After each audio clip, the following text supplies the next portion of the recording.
i que ja hi ha molt...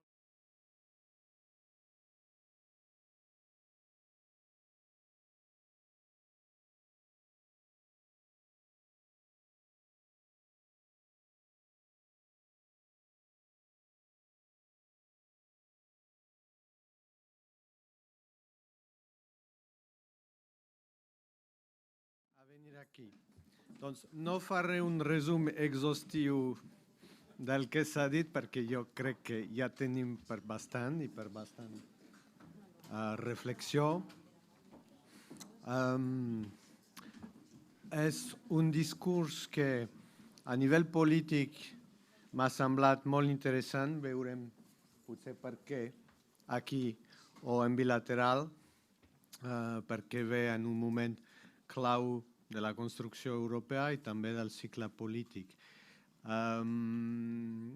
Crec que és un... Jo segueixo els discurs des de 2010, que és quan vam posar, quan jo estava a la comissió a Brussel·les, el discurs sobre l'estat de la Unió en l'acord que tenim amb el Parlament Europeu. És un dels discurs més polítics, de fet, que s'han fet en 13 anys de discursos i per això m'interessa molt saber quina és la percepció vostra i la percepció d'entrada, primer de tot, del nostre panel. Ha començat la presidenta recordant el que havia dit en la seva investidura, que volia no només una comissió geopolítica, que era la primera vegada que s'utilitzava aquesta apel·lació per la comissió, sinó també una unió geopolítica, una unió ecològica, verda, una unió industrial con propuestas muy concretas para pasar a esta fase de competitividad verde e industrial, una unión más social, de igualdad, una unión de la salud, una unión de las regiones también, lo ha mencionado, una unión con una agricultura en una perspectiva más estratégica, una unión democrática, una unión de la ampliación, en fin, una unión que se está adaptando e intentando, a pesar de todos los retos, liderar en un mundo que está cambiando. Y este mundo cambiando es el mundo que estamos nosotros como actores de la sociedad civil y también de las instituciones ayudando a moldear, con la contribución clave, tanto participativa como electoral, lo ha dicho al principio de su discurso, de los jóvenes. Por eso quiero daros la palabra, que creo que tienes una estructura ya pensada para el panel y entonces te dejo, te cedo la palabra. Molt bé,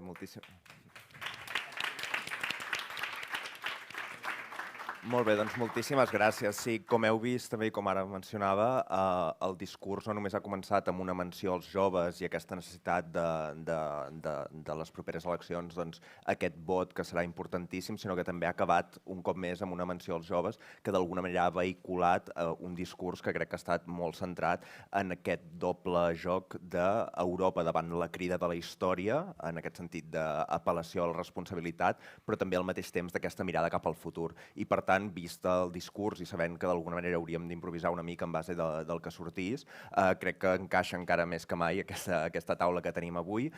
Passo a presentar-vos a les ponents, que són en primer lloc l'Ada Font, que ve en representació de la GEF de Catalunya, que és politòloga, estudiant de quart curs de grau de Dret a la Universitat Pompeu Fabra i que és tresorera i vocal de l'organització Debat.org.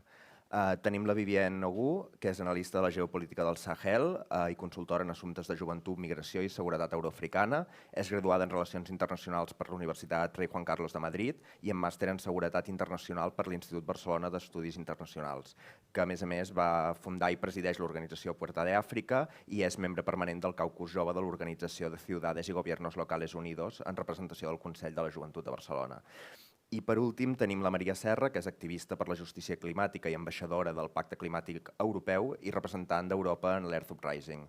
Actualment està fent pràctiques a Oxfam Intermón i estudia relacions internacionals i treballa per empoderar i integrar joventuts en espais de decisió sobre el canvi climàtic i és exportaveu i cofundadora del moviment Fridays for Future a Barcelona. Per tant, feta aquesta ràpida presentació i sabent que no tindrem massa temps, vull llançar primer de tot saber una mica com heu vist el discurs, què us ha cridat més l'atenció i a partir d'aquí dels temes que vagin sortint anem filant una mica. Doncs, primer bona tarda, bon dia a tothom. És un plaer poder estar aquí en un dia tan important que estem a l'últim estat de la Unió de l'Úrsula. A mi m'ha semblat un discurs molt estructurat, com sempre, un discurs molt potent, però el que m'ha sorprès personalment ha estat que ha estat un discurs molt proteccionista, no? O sigui, no ho ha fet tan directament, però sí que ha mostrat el moment de tensió internacional que estem vivint i una assertivitat que ja la tenia la presidenta i la va tenir des que va entrar a la comissió, però una assertivitat que també ens mostra que potser estem entrant en una època de transformacions que serà molt més dura, potser inclús del que ens esperem. Però també crec que ha fet molta incidència en el Pacte Verd europeu, ha fet molta incidència en qüestions que no s'aborden tant a la política nacional i crec que és una bona manera de començar aquest últim curs de la legislatura. Estic molt d'acord amb la Viviane, moltes gràcies per convidar-me també. I clar, des de les joventuts aquí organitzades pel clima, venint de les eleccions espanyoles de les que venim, hi ha com una tan gran diferència escoltant aquests discursos, després de les manifestacions del 2019, que han sortit milions al carrer, de tenir aquesta sensació de ens han escoltat. Igual no és el missatge exacte, però ens han escoltat la urgència, han escoltat la preocupació, i aquí no. O sigui, així com igual el 50% d'aquest discurs del Pacte Climàtic Verd parlar del canvi climàtic, de l'urgència i del moment històric, hem hagut de lluitar perquè hi hagi un bloc al debat electoral espanyol de canvi climàtic. És una mica, tens la sensació que a Espanya, si tu no el mires, no existeix, ja està i ja està.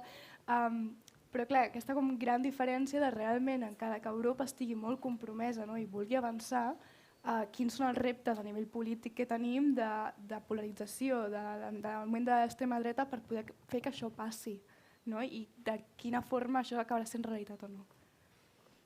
En primer lloc, moltes gràcies a la representació de la Comissió Europea a Barcelona per la invitació a aquest soteu. Realment és un soteu molt important, degut a que és l'últim abans de les eleccions europees de l'any 2024. I realment jo he trobat a faltar més incidència en aquestes eleccions i també una crida al vot, i especialment en el vot jove. A les últimes eleccions europees crec que es va fer molt bona feina per promoure el vot, especialment entre la població més jove d'entre 20 i 30 anys. De fet, a les últimes eleccions es va aconseguir la fita de superar el 50% de participació i aquí m'ha faltat una mica això. També he de dir que en clau de joventut, malgrat no ha hagut un bloc específic de joventut, sí que és veritat que s'han fet incidència a qüestions que ens afecten especialment als joves. En primer lloc, la crisi climàtica, al final som els joves el que en un futur viuran de forma més directa aquesta crisi. Però també s'ha fet molta incidència al mercat de treball, quines són les competències en l'any europeu de les competències que són valorables al mercat de treball i que els joves ens afecten especialment. Bé, hi ha un munt de coses per parlar i estic segura que ara l'Eudal ens les posarà sobre la taula. Doncs sí, comencem, si us sembla, per la primera qüestió que de fet ha sigut vehicular i ha sigut la primera que ha tractat en el discurs, que ha sigut la qüestió de l'emergència climàtica, a més amb una menció explícita a les altes temperatures en el cas d'Espanya i Catalunya, però també en general doncs, han emergit qüestions que tenim molt presents en el dia a dia de la sequera, de les pluges i les inundacions que hem vist a Grècia, del nombre creixent de morts per calor i diguem, ha fet una mica tota aquesta panoràmica de les conseqüències catastròfiques que està tenint a dia d'avui l'emergència climàtica, que moltes vegades, sempre que em parlo d'aquestes qüestions, crec que és important perquè quan es teixeix des de segons quins discursos moltes vegades es veuen aquests petits esdeveniments com excepcions, com presagis d'una catàstrofe futura que haurem d'afrontar en algun moment i no es mira en present. I això, per exemple, ecofeministes com Yayo Herrero ho han tractat molt bé a l'hora de dir que no és que el col·lapse sigui alguna cosa que passarà un demà futurible, sinó que avui ja hi ha vides col·lapsades, hi ha gent patint aquestes conseqüències i per tant m'ha semblat interessant que fins i tot en el discurs ja es fes menció o gairebé sempre anés lligat a la qüestió de la justícia o abans parlàvem la importància de la reparació, que a vegades no es menciona tant, però que és important tenir-ho present. I per tant en aquest sentit us volia començar preguntant també en tant que joves, que és un dels elements que més preocupen i que moltes vegades aquesta preocupació està lligada a la idea que no s'està fent prou. Jo volia començar preguntant a la Maria, però obrir-vos ja a totes, una mica, que sobretot com a ambaixadora d'aquest pacte europeu pel clima, doncs què s'ha fet aquests últims anys?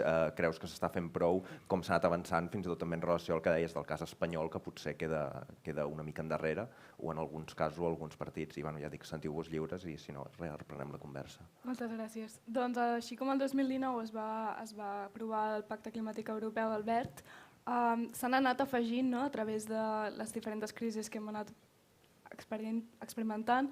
S'ha afegit el que és el paquet Repower, s'ha afegit apte pel 55, se li han anat afegint coses i sí que és veritat que a nivell de competència, de lideratge, en llocs com la COP27 a Egipte, que jo hi era, s'ha notat que la Unió Europea té un lideratge, s'ha notat que hi ha línies a les que no vol creuar i que farà el que sigui perquè això passi.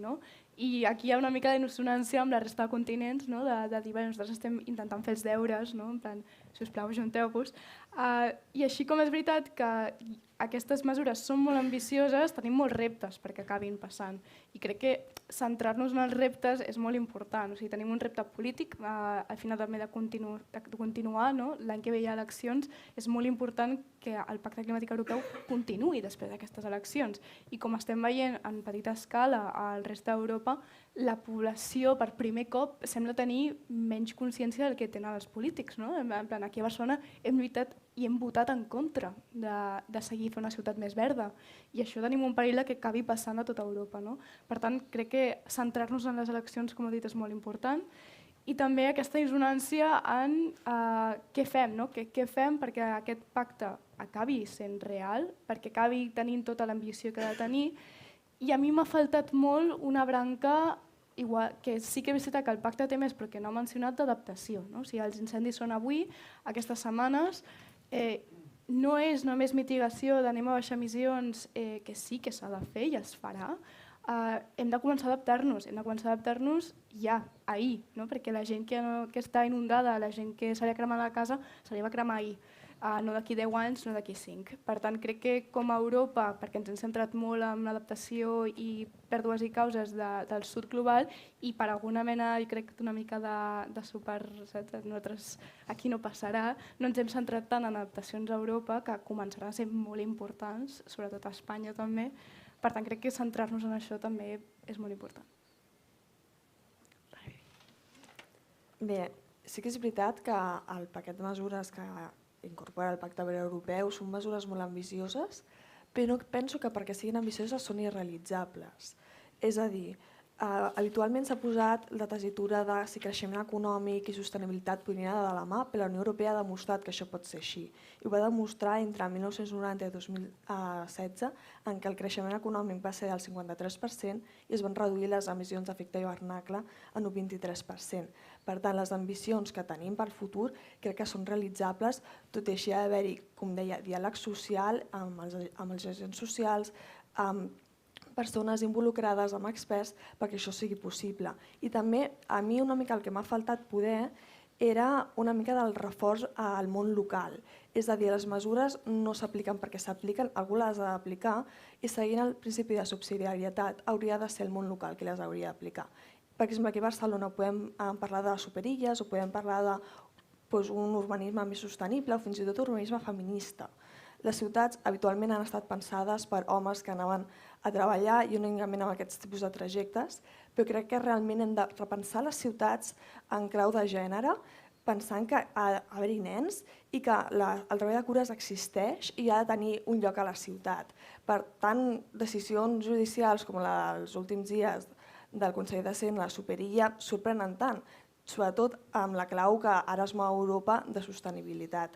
També una altra qüestió que s'hauria de reforçar al món local és crear un transport públic de qualitat, perquè habitualment es posa molt l'èmfasis en les persones que poder no tenen uns hàbits massa sostenibles o altres qüestions, però també se'ls ha de fer la vida fàcil, és a dir, si hi ha un transport públic de qualitat s'utilitza, si hi ha carrils bici la gent crea l'hàbit d'anar amb bici, si per exemple tot tipus d'estris són fàcils de reparar, es reparen, però la qüestió està en que des de la política ha d'haver-hi aquest convenciment que això ha de ser així.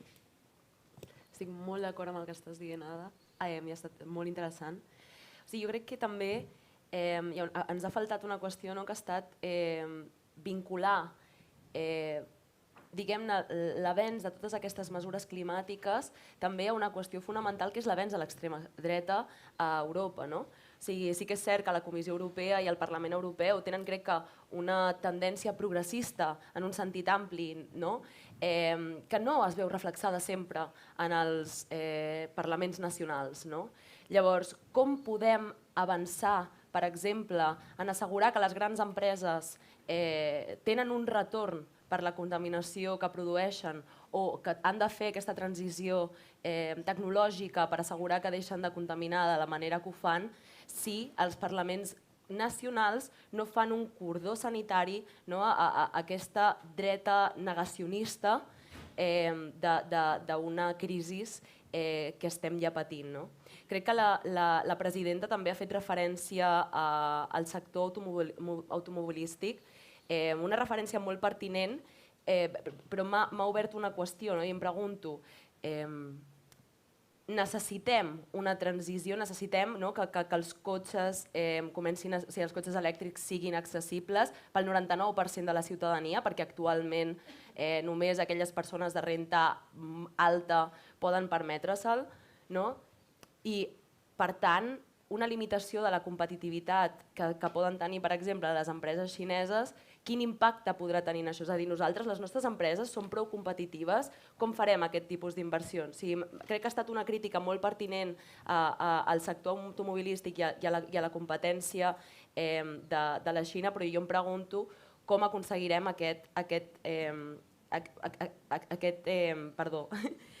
desenvolupar aquests sectors que siguin accessibles pel 99%. I finalment, jo crec que com a un estat del sud d'Europa, el que ens trobem és que no tenim capacitat d'utilitzar un altre transport que no sigui l'avió. Hi havia tot d'inversions previstes i s'estan desenvolupant per millorar l'accessibilitat de la xarxa ferroviària europea, però per nosaltres no ho és encara. Viatjar de Barcelona a París segueix sent caríssim. No puc dir ja viatjar de Barcelona a Viena. Llavors, crec que també ha d'haver-hi una inversió en fer-ho accessible per aquests països que estem molt més aïllats i per tant que puguem anar descarbonitzant a poc el sector del transport i l'economia en general.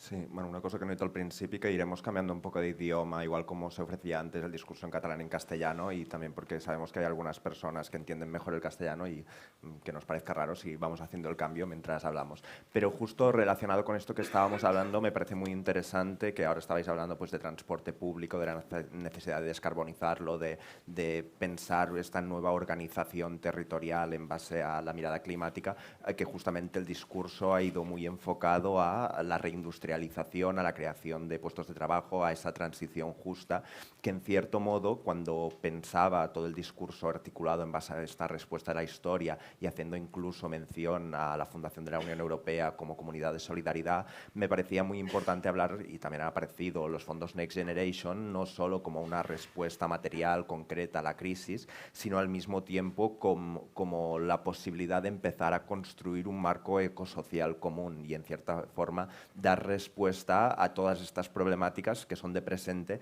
pero que también serán de futuro. Y yo quería preguntaros un poco pues, cómo veíais la implementación de todos estos fondos en clave también muy proteccionista, como comentábamos, porque al final todas las medidas en clave ecológica también son medidas geopolíticas, cuando se habla, por ejemplo, de soberanía alimenticia y tantos otros, o hablamos del transporte y tantos otros casos. Por lo tanto, quería preguntaros un poco cómo veíais precisamente esta implementación en clave a generar esos nuevos imaginarios comunes europeos y la implicación de los jóvenes en esos imaginarios, es decir, que no es solo inversiones concretas, sino que son inversiones en sectores claves, como puede ser la digitalización, como puede ser los proyectos locales, algunos en clave feminista, como puede ser precisamente, que se comentaba, las superillas, que han tenido, por ejemplo, financiación europea de los Next Generation, el desarrollo de carriles bici, es decir, aquí en Barcelona hemos visto que esta transformación de las ciudades estaba precisamente a la creación de este nuevo imaginario, y quería preguntaros un poco pues, vuestro punto de vista al respecto. Yo quería comentar igual como la diferencia que hay entre que queremos una sociedad, un futuro igual ecosocial y que al final la visión que tenemos la juventud de un sistema ecosocial es que pone la vida en el centro, ¿no? Y este discurso fuerte principalmente pone las empresas en medio, ¿no? En ningún momento se ha mencionado a gente, se menciona negocios. Y cuando nosotros imaginamos un futuro más verde, también imaginamos un futuro donde igual la economía no tiene el papel principal que tiene ahora, ¿no? Que igual no es que necesitemos más coches para ir al trabajo, igual es que puedes teletrabajar y trabajar 2 horas menos, ¿no? Es como este cambio de paradigma que nosotros vemos muy claro desde la juventud y que, aunque se haya entendido el mensaje verde, no se acaba de entender, ¿no? en otros, digamos, planes más superiores a nosotros. Y es como esto de, nosotros vemos un plan ecosocial, ¿no? Que sí, que los fondos Next Generation que ponen en el centro carriles bicis, ponen en el centro macroillas, que para nosotros tienen un sentido mucho más de vamos a devolver a la gente, ¿no? No el coche, el suelo, vamos a volver a vivir más en comunidad, y que a veces vemos un poco, ¿no? Que la intención no era esa, sino que era que podamos ir a trabajar más fácilmente, ¿no? Y creo que esta ideario no joven aún tiene un poco de camino a hacer hacia arriba. Hablando en clave de generaciones, que sé que a veces puede resultar reduccionista adoptar esta postura, pero haciéndolo por un momento, la generación millennial se graduó de la universidad en el año 2008 y vimos que realmente tenían un futuro bastante incierto debido a la crisis económica que vivimos en este momento, porque se aplicaron medidas constrictivas a la economía. Actualmente, los que nos graduamos, pues ahora este año, como contamos antes con María, vimos una situación muy diferente a la generación Z, porque realmente se están aplicando medidas expansivas de la economía en la que podemos ver que un futuro diferente es posible, en el que realmente, obviamente, habrá problemas generacionales, sobre todo con el mercado de trabajo, pero tenemos un horizonte más esperanzador. Por ejemplo, el Fondo Next Generation incluye una partida que se llama Garantía Juvenil Reforzada, que es un programa para menores de 30 años en el que los 4 meses siguientes a perder el trabajo o acabar sus estudios consiguen una buena oferta de trabajo, una oferta formativa, un contrato de prácticas. Hay 24.000 jóvenes inscritos y ha ayudado a bajar la tasa de paro juvenil. Entonces, creo que ver realmente los fondos Next Generation y todas estas préstamos pues, reembolsables, pero también transferencias no reembolsables, es una muy buena forma de que a los jóvenes tengamos un futuro dentro de la Unión Europea y que vamos a nuestro futuro con un horizonte esperanzador.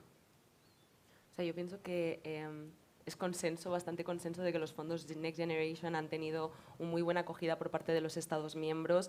En nuestro país en concreto se ha hecho un gran despliegue, aunque yo me pregunto también si vamos a ser capaces de usar todos los fondos para la implementación, porque siempre pasa lo mismo, ¿no? De que hay una gran cantidad de fondos y después no hay capacidad, también por nuestras deficiencias estructurales de Estado, ¿no? Para desplegarlos.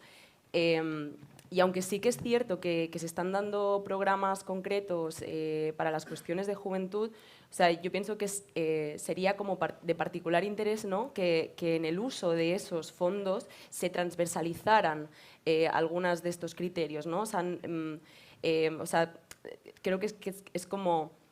Sí que es necesario hacer inversiones estratégicas, y nosotros en concreto tenemos un país complejo porque está demasiado basado en el turismo, ¿no? Entonces también es como cómo vamos a poder, o sea, cómo deberíamos estar usando estos fondos para impulsar, digamos, pues más al sector de servicios. Pero bueno, o sea, que sería como interesante también, ¿no? que hubiera como una transversalización de criterios de diversidad y de igualdad, particularmente también con los jóvenes, pero con las mujeres o las personas racializadas, ¿no? Porque Ursula von der Leyen plantea, ¿no? que vengan migrantes cualificados, pero después estos migrantes no tienen buenas posiciones en las empresas, aunque estén cualificados acaban trabajando en las peores condiciones. Entonces, si estos fondos también como impulsaran como estos criterios para que las empresas reforzaran ese trabajo, yo creo que nos permitiría acabar, o sea, hacer un avance como, bueno, pues, mucho más holístico. Y sí. Sí, no, porque conectando con esto yo pensaba que una de las cuestiones clave era el elemento muy político y geopolítico que ha tenido el discurso, y pensando, y aquí yo la única otra vez que había estado aquí en estas salas había sido por el Año Europeo de la Juventud, justamente, que coincidió que estaba en una mesa con nosotros la escritora y periodista Margarita Yakovenko, y ella hablaba de la relación entre ser joven y la situación de guerra que estaba viviendo Europa por la invasión rusa, y ella comentaba que ser joven significa tener futuro, y un poco también es lo que estábamos hablando, pero a ella le preocupaba mucho esta diferencia de futuro que tendría, o la disparidad que había entre los propios europeos, que no sería mismo ser un joven en Cataluña, en Barcelona, en España, que en otros países como puede ser pues, en Ucrania o en tantos otros sitios, y en un plano más amplio, y que creo que tiene que ver un poco con este elemento de qué significa migración cualificada, este tipo de conceptos que empiezan a aparecer.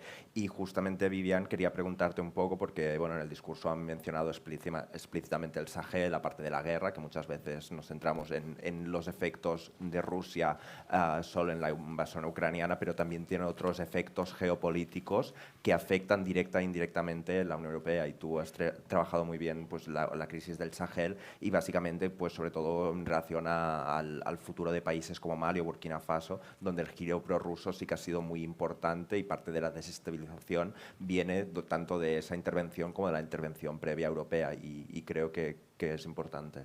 Sí. Yo cuando intento explicarlo, ¿no? Yo creo que este discurso asertivo, como proteccionista, como muy centrado en cómo sacar el máximo... La máxima potencia de Europa, ¿no? Es algo parecido a lo que quizás también está pasando en el Sahel. O sea, sí que por una parte estamos con una crisis grave de gobernanza, pero que viene derivada de muchas cuestiones, ¿no? Y una de ellas es los límites de la intervención francesa en los últimos 10 años, que en vez de reducir el yihadismo y la crisis genérica, ha contribuido a su aumento y está justificado a nivel académico, ¿no? O sea, se habla mucho de que los países del Sahel, República Centroafricana y otros estados están haciendo un giro prorruso, pero yo creo que lo que realmente nos tiene que preocupar no es que sea un giro prorruso, porque no lo es estrictamente, sino que es un giro antifrancés. Y eso viene derivado, ¿no? de unas relaciones neocoloniales entre Francia y su antigua zona de influencia, que ha mantenido pilares de influencia demasiado fuertes, ¿no? Y eso ha sido criticado por la sociedad civil africana durante muchos años. también por algunos gobiernos, pero sí que está tomando fuerza. ¿Y por qué decía que este movimiento tiene un cierto parecido a lo que nosotros mismos podemos hacer, ¿no? Pues, al final, en los últimos años, con la emergencia china y con la emergencia de Rusia, y también de Turquía y de los países de Medio Oriente, que han empezado a incrementar sus relaciones con los países africanos, esto ha sido positivo para los países africanos porque ha implicado la diversificación de la capacidad de negociar, ¿no? O sea, la diversificación de las alianzas, la diversificación de los acuerdos comerciales, lo que implica un incremento de la capacidad de negociar y, por tanto, de conseguir mejores tratos, ¿no? Entonces, ahora mismo yo creo que la cuestión crítica es la capacidad que tenga la Unión Europea, no para seguir reforzando su rol como poder normativo en el mundo, que sabemos que está en cuestión por la fractura de la normatividad internacional, en especial por el liderazgo chino, ¿no? en este aspecto, sino cómo volverse el mejor socio posible para estos países, ¿no? Atendiendo también al hecho de que nuestros intereses en esa región pues son muy particularmente nuestros, ¿no? Hemos estado todo el verano con la crisis de Níger. ¿Por qué hemos estado con la crisis de Níger? Lo hemos estado porque tenemos infraestructura crítica, el uranio, un uranio que la población no está viendo, o sea, no está pudiendo utilizar, es decir, Níger produce, creo que son 2/3 de la energía francesa, mientras que el 80% de su población está sin electricidad, ¿no? Y eso, digamos, en una política de cooperación que buscara realmente el desarrollo de estos países, lo que hubiera hecho hubiera sido invertir en el desarrollo de centrales nucleares en la región de Níger y para que ese uranio pudiera nutrir de electricidad a todo el país y a toda la región. Yo creo que, aparte de lo crítico que es los movimientos autoritarios en esa región, también tenemos que entender el por qué se están dando esos movimientos autoritarios en la región y cómo negociar una transición para que no haya cortes directos de las materias primas. Creo que ha sido muy positivo, ya termino, que la presidenta haya planteado que el año que viene se va a hacer una reunión de materias primas críticas. Es fundamental que haya una conversación honesta sobre cómo nosotros hemos estado usando esas materias primas y cómo nosotros también, como un continente, como una unión que mira mucho más allá de los intereses económicos y que mira por la población, seguimos siendo los mejores socios para apoyar a estos países a que puedan hacer su propia producción, a la vez que no perdemos acceso a recursos que nos son fundamentales para mantener nuestra industria y nuestra forma de vida. De nada, que añadirà més bien. Sí. No, pues, vale, no, fantàstic. Just, i torno a canviar el català, que ho vaig anunciant encara que no ho volia anar dient, però sento que tinc la necessitat de fer-ho cada cop que canvio. Un dels altres temes que justament també és amb el que ha acabat el discurs i que ens semblava molt important i que té més sentit fins i tot amb la taula que tenim avui, que és la qüestió de la joventut i el paper dels joves. Tu abans, Ada, deies, quan feies aquesta distinció generacional, que els millennials, que l'any 2008, coincidint amb la crisi, era l'any que es graduaven, que és bàsicament jo. Aquí ja no soc jove en aquesta taula, però soc justament d'aquesta generació que va coincidir l'arribada, sortida de la universitat en 2008, crisi econòmica, retallades i tot el que va suposar, però si ho mirem bé, o sigui, des de la generació millennial cap endarrere, doncs hi ha hagut una acumulació de 2-3 crisis, si volem sumar-hi la crisi per Covid, més l'actual crisi d'inflació, a tot això en un horitzó que cada cop es fa més difícil, és a dir, des de les dificultats per emancipar-se degut a l'estat del mercat immobiliari, podem pensar en les xifres d'atur juvenil, sobretot sobretot aquí, però en general, el nivell de pobresa que és cada cop més gran, o fins i tot qüestions polítiques que crec que ens han de preocupar, com ara és el creixement de l'extrema dreta entre els joves, que van sortir i que és un moviment que està molt polaritzat i que ho veiem, ja sigui també per problemes en la difusió digital a través de plataformes de certs discurs d'odi, però que és una que també hem de tenir molt present a l'hora de pensar els problemes d'aquesta joventut per no acabar caient en discursos que són com molt regressius o neoreaccionaris. I en aquest sentit, ja que no s'ha abordat directament en el discurs, sinó que es veia com un horitzó, jo volia començar parlant i preguntar-te a tu, Ada, una mica per com valores els reptes de la Unió Europea respecte de la joventut, sobretot tinguem present l'estratègia de la Unió que havia fet un horitzó 2019-2027 i també amb aquestes eleccions en l'horitzó i que has detectat aquesta falta de crida al vot o a la conscienciació. Per tant, em sembla interessant començar i que em digueu una mica què en penseu, ja que ha estat impregnant però no ha sigut explícit i crec que és una qüestió fonamental. En primer lloc, l'estratègia de la Unió Europea per la joventut és un seguit de 11 propostes concretes elaborades a partir d'unes consultes als joves, és a dir, formen part d'un diàleg estructurat. En primer lloc, això penso que és molt positiu perquè hi ha alguns cops que s'ha fet polítiques de joventut sense preguntar als joves i quines són les seves necessitats, quines són les seves preocupacions i quins són els seus reptes. Per tant, fer realment consultes i preguntar a la població afectada sobre què volem i què necessitem crec que és el més important. Els principals àmbits d'actuació d'aquesta estratègia són tres. Són involucrar, connectar i capacitar. Poden sonar molt genèrics, així dits en forma de verb, però no ho són pas. Involucrar, que és cooperació entre els joves amb les polítiques de la Unió Europea, és a dir, generar aquest diàleg entre polítics o agents socials i joves. En segon lloc, connectar. Connectar són programes, per exemple, de mobilitat, com pot ser el programa Erasmus, però també en poden ser d'altres, intercanvis culturals entre joves d'aquest país i un altre o entre joves de la Unió Europea. Això és veritablement important i és veritablement essencial per fer una Europa unida en la diferència, que realment podem veure les nostres diferències com una manera i com una missió per fer coses units. I després capacitar són posar enfront als joves les eines i els recursos necessaris per desenvolupar les seves pròpies vides i desenvolupar el seu propi projecte vital. Per exemple, no només és feina, sinó també és en un futur com ho veiem.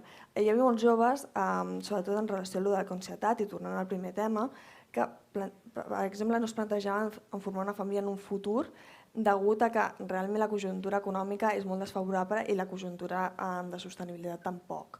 Llavors hem d'adoptar als joves aquestes eines, aquests recursos, perquè realment puguin veure, com deia abans, un horitzó esperançador en les seves vides.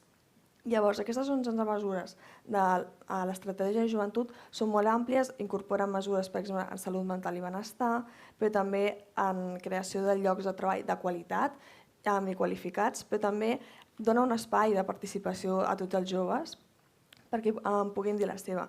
Que també cal recordar, com deia abans, l'any que ve hi ha les eleccions europees i és molt important fer una crida al vot jove. Hi ha moltes iniciatives actualment per a fomentar el vot jove.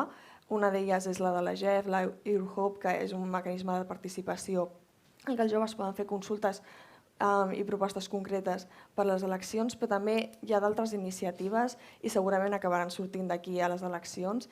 Crec que cal explorar-les i crec que sobretot cal fer que els joves s'involucrin en la política europea, que no es vegi com unes eleccions de segon ordre, sinó tot el contrari, per bona part de la nostra legislació ve de la Unió Europea i el futur de les nostres vides en part també depèn de la Unió Europea, per tant cal fer una clara crida al vot jove. A mi em sembla molt interessant com comuniquem als joves. Estem parlant de generacions com la meva, en les que hem viscut totes les nostres vides amb crisis. Jo recordo que és el 2018, però tenia 8 anys. Que dius, realment hi ha una tendència a comunicar crisis a la població en general, de estem passant un molt mal moment però tornarem a la normalitat, que amb els joves no funciona, perquè la normalitat és crisi. O sigui, no tenim aquesta ansietat que igual tenen altres de ho estem passant molt malament però acabarà. O sigui, som resistents a això.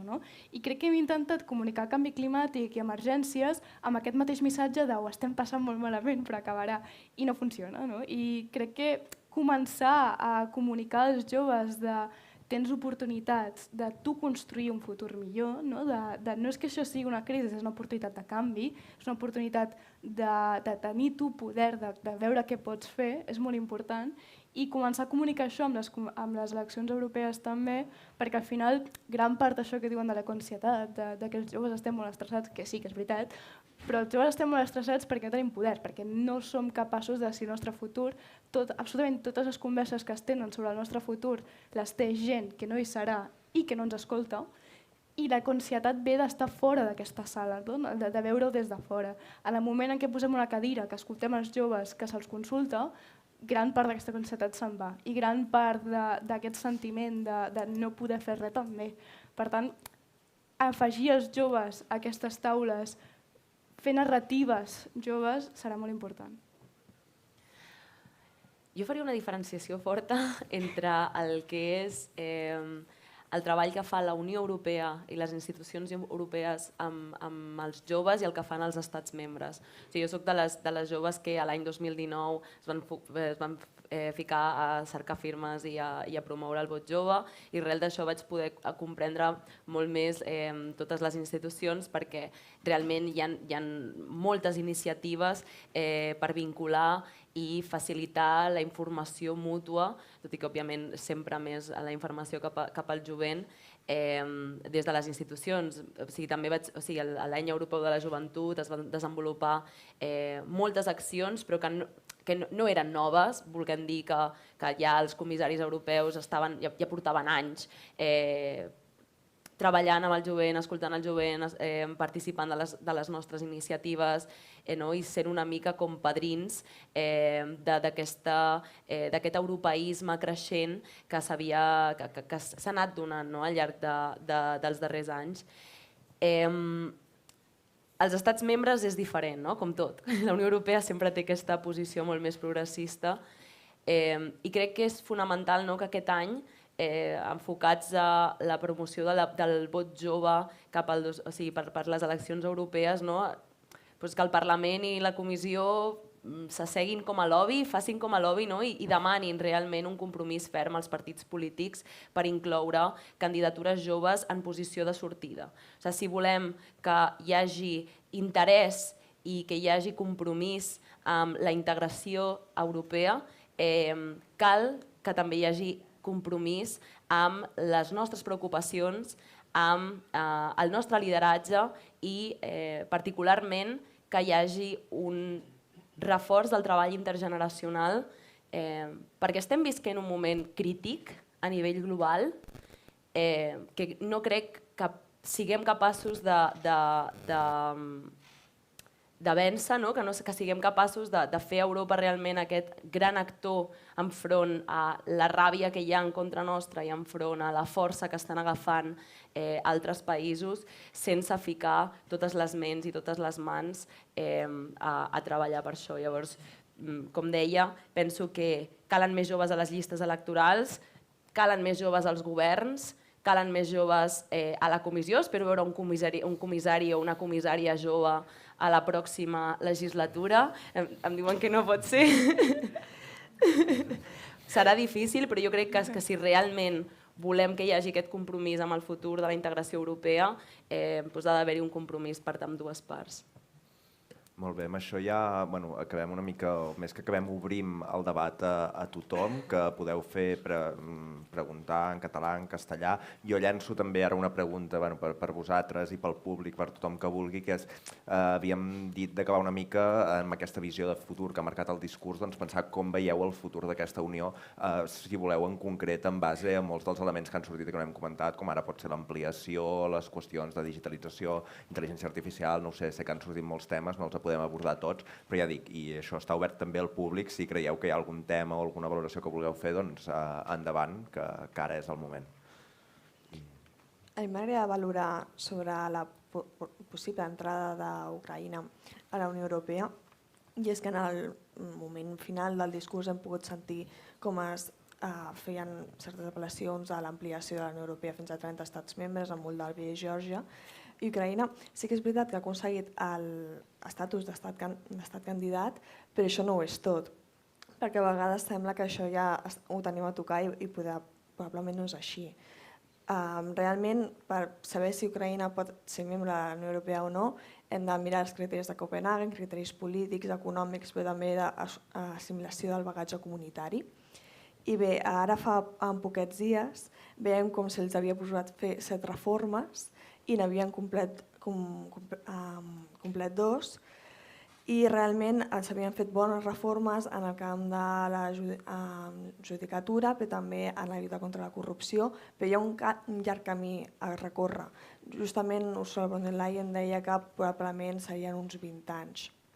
I és que sí que és veritat que una cosa que també deia von der Leyen m'agrada bastant és que la història d'Europa és la història d'unes joves democràcies que són més fortes quan s'uneixen.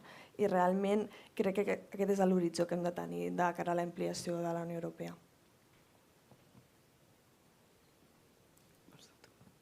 La veritat és que rere escoltar el discurs de la presidenta, amb excepció a la diferenciació que ha fet sobre les persones migrades del sud global i les persones migrades d'Ucraïna, que ha estat molt clara i una mica trista, perquè hi ha moltes històries així, sobretot amb el darrer pacte firmat amb Tunísia i deixar al desert, o sigui que ha impulsat que es deixessin al desert amb milers de persones amb Líbia, i això no deixa de ser la nostra responsabilitat. Jo crec que a part d'aquesta diferència que ha fet, la presidenta ha sigut molt acertada en el seu discurs, ha dedicat molt de temps al Pacte Verd Europeu, el que realment em fa tenir confiança de que tractarà, si no segueix com a presidenta, no tractarà que la següent comissió mantingui el perfil geopolític, però que tingui molt present aquesta necessitat de reforçar la nostra transició verda i bé, penso també que l'ampliació és una qüestió important. Espero que no siguin 20 anys. Espero que no siguin 20 anys, però sí que ens farà forts ser capaços d'unir-nos i treballar en conjunt per aquesta Europa que volem. Seguint amb el que deia la Vivian, jo tinc tendència a ser estúpidament optimista, però perquè m'agrada. I sí que és veritat que mirant, jo vaig començar activisme el 2019, que en tenia 16 anys, ara en tinc 21, el panorama era molt diferent. O sigui, els discursos que rebíem, els missatges que rebíem, a mi se'm deia molt radical, la joven radical. El discurs que jo tinc ara podria ser molt similar al que té la vicepresidenta d'Europa. I a mi aquest canvi tan radical en tan pocs anys em dona optimista a que això pot sortir endavant. Serà complicat, s'ha de vigilar molt. Els joves, crec que gran part del que tenim és vigilar que això es faci i que es faci bé, però s'està fent, s'estan movent coses i a mi això ja, en general, mirant el que portàvem, ja em sembla molt bé i dona també un peu a que també tenim moltes més oportunitats d'actuar. S'estan fent coses, podem actuar en coses. Per tant, aquesta clau molt bé. I no sé, veig que hi ha un parell d'intervencions allà. I aquí una altra aquí davant. Un moment, si us sembla, no sé si seran intervencions o preguntes, però recollim potser 2 o 3 intervencions. Veig que n'hi ha 4, anem fent poder 2 i 2, així es podeu contestar. No, penso que no. Hola. Ara sí. En primer lloc, gràcies. Em perdonareu que fico un punt no tan optimista en aquest sentit. En un repte que la presidenta ha mencionat de passada en el discurs i que m'ha sorprès potser que no se li donés més importància, que és justament en aquest any que tenim eleccions europees i el repte de veure com frenar l'extrema dreta, perquè sí que és veritat que justament en aquestes eleccions tindrem un important auge d'aquest grup ideològic i que pot ser que prengui molta importància en el Parlament. I justament també està prenent cada cop més importància en l'àmbit també dels estats membres, en l'àmbit del Consell, i justament també el fet que s'estigui plantejant l'ampliació ens dona oportunitats per poder repensar canvis en l'estructura institucional que d'alguna manera millorin la capacitat de reacció de la Unió Europea en quant a, per exemple, eliminar la possibilitat que estats membres controlats per governs d'extrema dreta o que coalicions d'extrema dreta puguin bloquejar iniciatives comunitàries que d'altra manera podrien ser de bastant consens. Per tant, aquesta és la meva reflexió i no sé què en pensen també les ponents, si realment creuen que aquest és un repte important i com es podria abordar. Gràcies. Em penso que allà davant n'hi havia un altre. Vale, s'escolta. La meva pregunta, o sí, de saber la vostra opinió sobre, de cara a l'ampliació d'Europa, quina opinió teniu si penseu que ha de ser una ampliació, és a dir, sense límits, que Europa ha de ser un lloc on anem ampliant progressivament diguem, la nostra superfície, anem incloent diversos estats, o hem de fer algun tipus de filtre també pensant en els estats que ja tenim. Hi ha estats que potser ara mateix no són plenament compatibles amb els valors europeus i tothom sabem de qui parlem. Llavors, no sé si la vostra opinió com lliga això de volem incloure més estats però que hi ha vegades que llavors no són del tot compatibles amb els valors europeus i ho veiem actualment. Llavors, saber la vostra opinió sobre aquest tema. Si us sembla... Ui, veig moltes preguntes. Fem una tercera, ja té el micro i... Bueno, de moment, sí, recollim... Ja la tens, no? Sí. Sí. Escolta, jo volia agrair-vos les intervencions i felicitar-vos per elles, a tots quatre també. En tot cas, sí que en la línia del que deia ara el Luca i la Maria, de ser optimistes i de realment reconèixer que un discurs com el que hem sentit avui de la presidenta de la comissió no ens l'haguéssim pogut imaginar fa molts pocs anys, per la càrrega política, per la càrrega ambiciosa, tant en termes climàtics com d'ampliació, com de l'Europa social o fins i tot industrial. Per tant, en aquest sentit, ser optimistes i positius, però alhora ser molt conscients també que els riscos que això pateixi una involució, no només s'aturi, sinó vagin darrere, no estan només a fora de la Unió Europea, quan parlava de competència, competitivitat, una nova geopolítica, sinó sobretot a dins. I el que parlava hi ha governs presents actuals de la Unió Europea que no combreguen i no estan afavorint precisament tots aquests avenços. Llavors, alhora, també contrastar amb vosaltres la necessitat de seguir empenyent, però alhora també de veure quines prevencions o com evitem precisament que des de dins de la Unió Europea es posin els pals a les rodes o es tirin endarrere avenços. Abans l'Ada parlava del que ha passat a Barcelona, perquè no passi el mateix en allò que estem ràpidament construint i avançant ara a nivell europeu. Gràcies. Si us sembla, contesteu ara una mica, que a més veig que són preguntes vehiculars i després fem un altre torn de recollida de preguntes. L'altre dia parlava, el primer company que ens preguntava com frenar l'auge de l'extrema dreta, l'altre dia parlava amb un home ja molt més gran, amb molta experiència, i em va dir quelcom que em va deixar molt gravat. Per frenar l'extrema dreta cal tornar a les bases: igualtat, llibertat i fraternitat. I jo crec que és cert, crec que reprendre el moviment republicà en un sentit ampli és fonamental i al final l'única manera de fer front a aquest auge és reforçant els valors que tenim, reforçant els valors de la Unió i fent-los molt palpables en totes les nostres accions. Sobre l'ampliació sense límits, tinc dos respostes. Per un costat, la teoria liberal ens diu que la cooperació és la millor manera de mantenir una societat internacional cohesionada i segura. Per tant, amb mirada molt prospectiva i amb molts anys, sí que seria molt positiu que dintre de 200 anys no en siguéssim 30, sinó que en siguéssim 100 i potser no com a Unió Europea, però que sí que hi hagi com una major cohesió a nivell internacional. Però en la qüestió d'ara mateix els filtres que necessitem, sí que crec que puc tenir una posició una mica conservadora en aquest aspecte.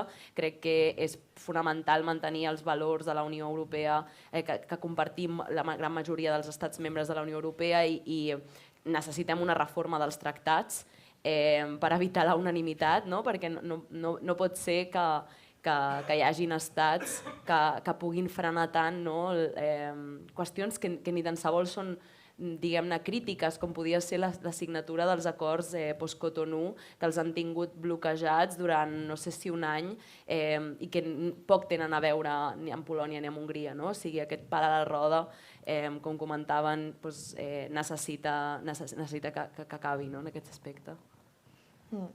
Moltes gràcies a tots tres pels vostres comentaris i preguntes. I bé, són coses força complexes, però intentaré respondre. En primer lloc, com frenar l'extrema dreta a Europa és un repte enorme i francament m'ha fet falta el discurs del Soteu una, com ho diria, menció a aquesta qüestió, una defensa de la democràcia, una defensa dels valors de la Unió. Quant a l'ampliació, penso que la Unió Europea no s'hauria d'ampliar més enllà dels límits territorials, estrictament de si un país es pot situar geogràficament a la Unió Europea, el podem contemplar fins i tot en un moment com un estat candidat. Però això s'ha d'examinar i després també, òbviament, ha de complir, com deia abans, els criteris de Copenhagen i potser ha de fer reformes bastant estructurals. I hi ha països, efectivament, a la Unió Europea, i Hongria és un d'ells, però hi ha d'altres que pateixen un retrocés democràtic, malauradament. I llavors, és força complex com tractar amb aquests països, més que res perquè que la Unió Europea, per ser membre i per entrar com a membre, hagis de complir certs criteris polítics i democràtics, no vol dir que els hagis de complir de la mateixa manera quan hi hagi un estat membre. Més que res perquè fer fora un estat de la Unió Europea, a part de ser una mesura radical i penso que desacertada, és força complex. A nivell jurídic no és el mateix entrar que ja ser membre i patir una involució democràtica. El que sí que coincideixo enormement amb el que deies, Vivian, que les decisions de la Unió Europea s'han d'adoptar per majoria, no per unanimitat, perquè aquesta és la forma en la que avança Europa. Per exemple, els anglesos, en Regne Unit, que ja no forma part de la Unió Europea, estaven molt capficats en que totes les decisions s'havien d'adoptar per unanimitat i això és una forma de que al final no es prenguin decisions i que no es pugui avançar amb la Unió Europea. I sembla que aquestes són les meves reflexions. Moltes gràcies per les felicitacions i per les vostres preguntes. Jo em centraré en el tema d'extrema dreta i canvi climàtic perquè al final és el que tinc expertesa. Hi ha un problema i és que s'ha calat a la població com la idea o la imatge de que si tu ignores el canvi climàtic no passa res. O sigui, com que podem canviar i nosaltres podem fer la societat millor i tal, però que si no existeix no passarà res. I la idea de que tu facis alguna cosa o no facis alguna cosa, això ens afectarà, és molt important, perquè nosaltres podem fer una transició justa o passar a l'ecofeixisme. No hi ha un entremig.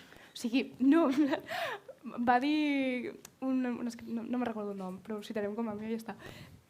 És una qüestió de o reduïm o és que ens reduiran a la força. És allò de dir, no és que nosaltres podem ignorar la natura i tot segueixi bé, no es pot, vivim a dintre d'ella i depenem d'ella. I això crec que és un missatge que no ha calat suficient i que segura la dreta i l'extrema dreta no ha començat a entendre. De que no pots escapar de l'ecologia, no pots escapar de la naturalesa. El Covid ens ho ha ensenyat, ens ho ensenyen constantment els incendis, ens ho ensenyen les inundacions i no ho entenem. Llavors, no és tant de frenar l'extrema dreta, sinó d'entendre que l'extrema dreta entengui que pot ser molt de dretes, però necessites menjar igual. És una qüestió de... I començar a parlar amb aquesta gent i fer que l'ecologia i una certa sostenibilitat sigui un mínim comú múltiple de tothom, jo crec, ens ajudaria molt. Perquè podem estar molt en desacord, tu i jo, de com manejar l'economia d'un país i de migracions, però això no treu que hagis de menjar al través del dia i durant molts anys hem polititzat una cosa que no és polititzable, que és el menjar, la natura i el medi ambient. Llavors, començar perquè això sigui un mínim comú múltiple, aquests anys, perquè a més tenim el problema que el canvi climàtic no és una cosa que podem retrocedir i tornar a avançar. Tenim l'oportunitat ara d'avançar o quedarem retrocedits per sempre. Per tant, que sigui una qüestió d'absoluta base, crec que és per on hem de començar. Agafem alguna pregunta més, tot i que... Perquè ens havien dit que ens podien passar 10 minuts de les 11 i estic veient que ens en passem 25, o sigui que us demanaré molt breus, una frase cadascú, com aquell que diuen la mesura del possible. Que veig que hi ha 3-4 preguntes i...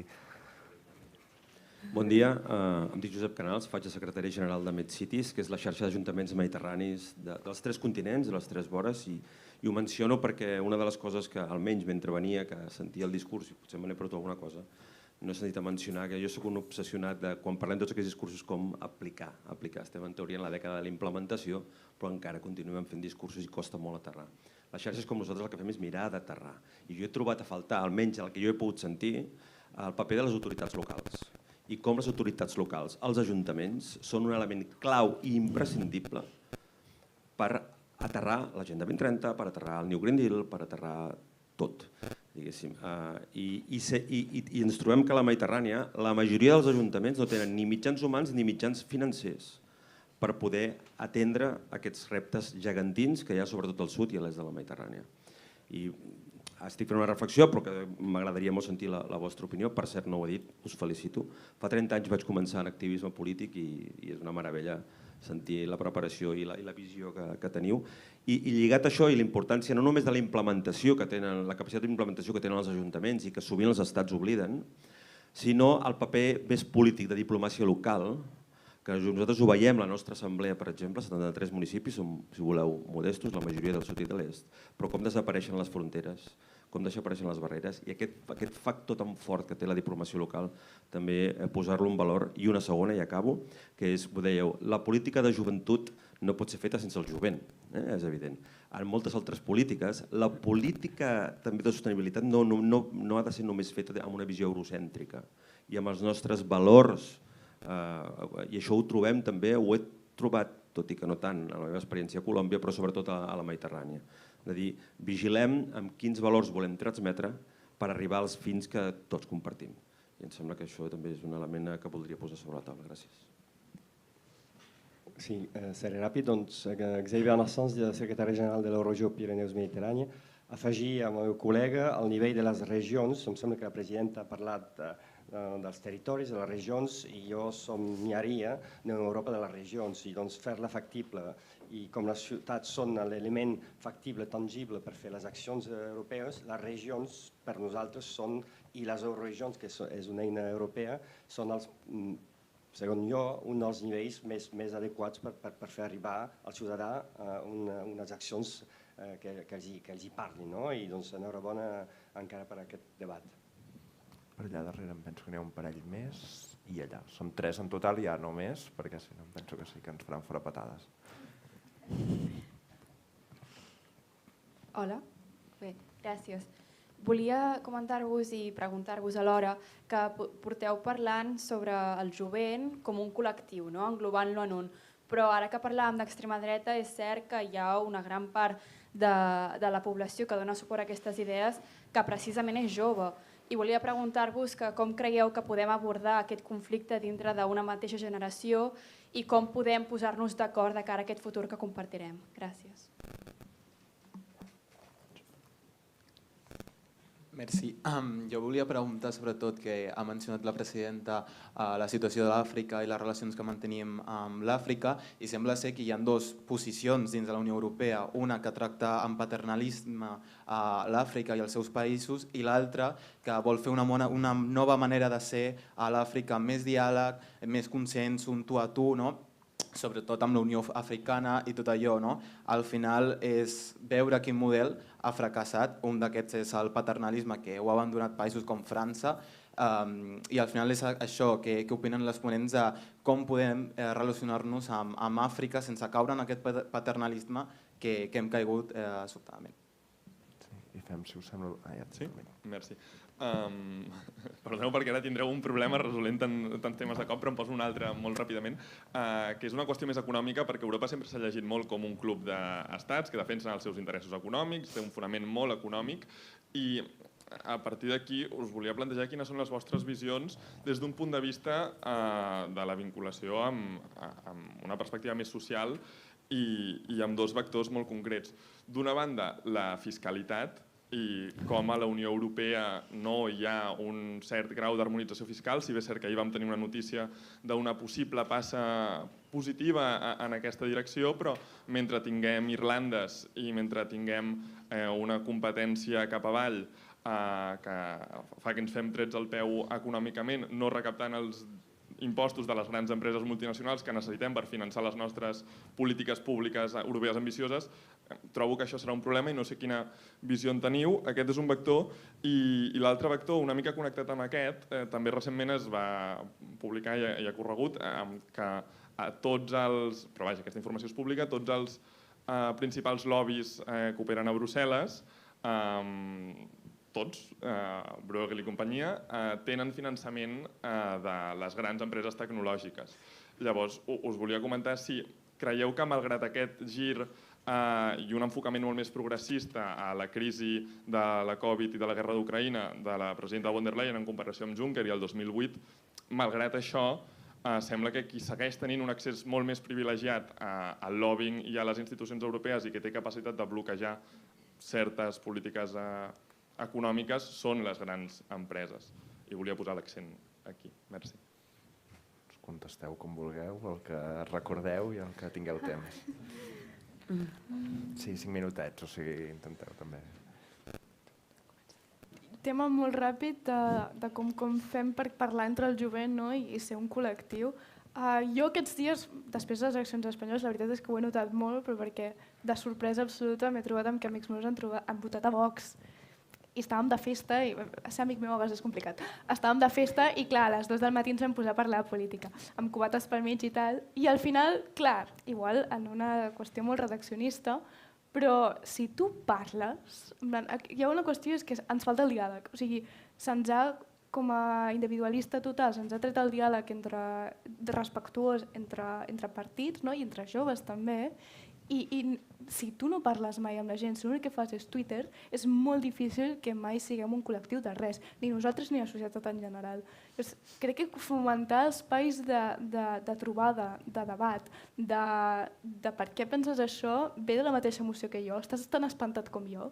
Segurament sí, tenim formes molt diferents d'abordar-ho, però la comunitat hi és, hi ha punts en comú i hi ha base comuna. Llavors, buscar aquesta base comuna és essencial i fer espais perquè aquesta base comuna pugui ser trobada també. A veure, per exemple, el reforç del món local, de dotar el món local de mecanismes d'implementació de fons europeus, però també d'altres qüestions, totalment d'acord. Penso que la Unió Europea ha de mirar molt al món local perquè al final seran ells habitualment que aplicaran aquestes mesures segons el principi de subsidiarietat i una cosa no pot anar sense l'altra. La defensa de l'euroregió també, de fet des de la GET defensem l'euroregió, així que totalment d'acord en aquest discurs. Després altres qüestions que heu anat dient que he pogut apuntar.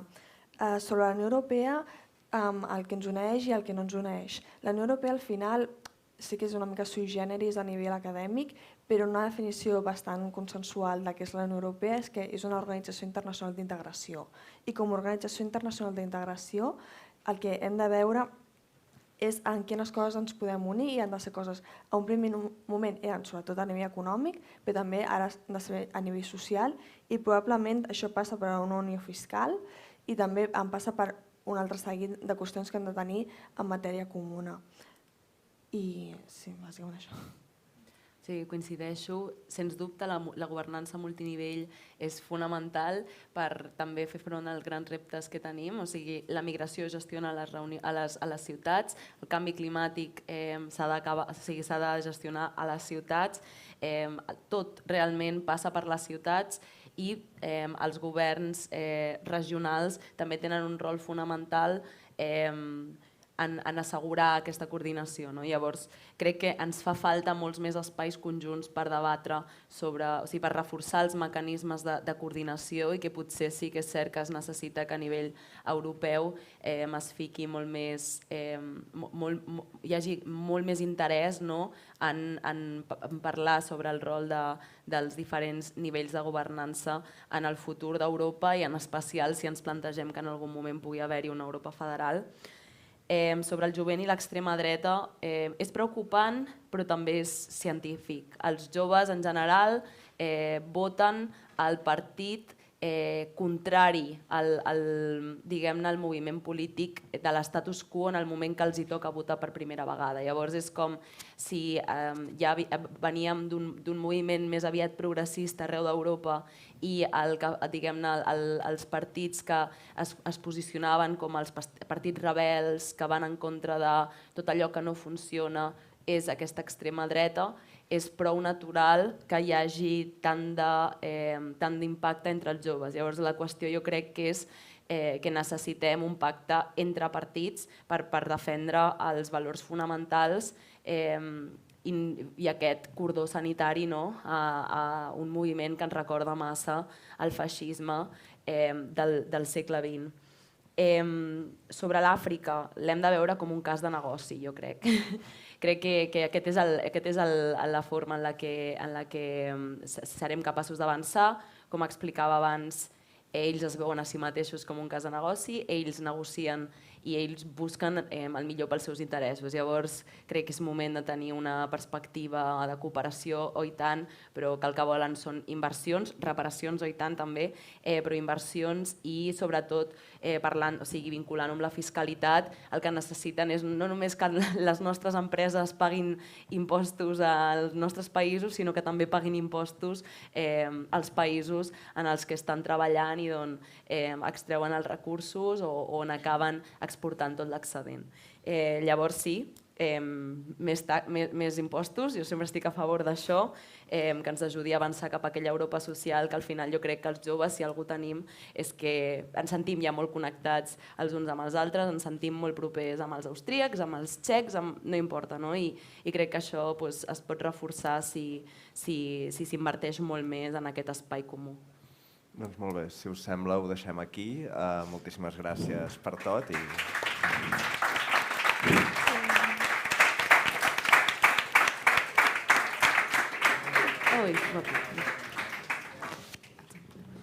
Ara ens enllaçem.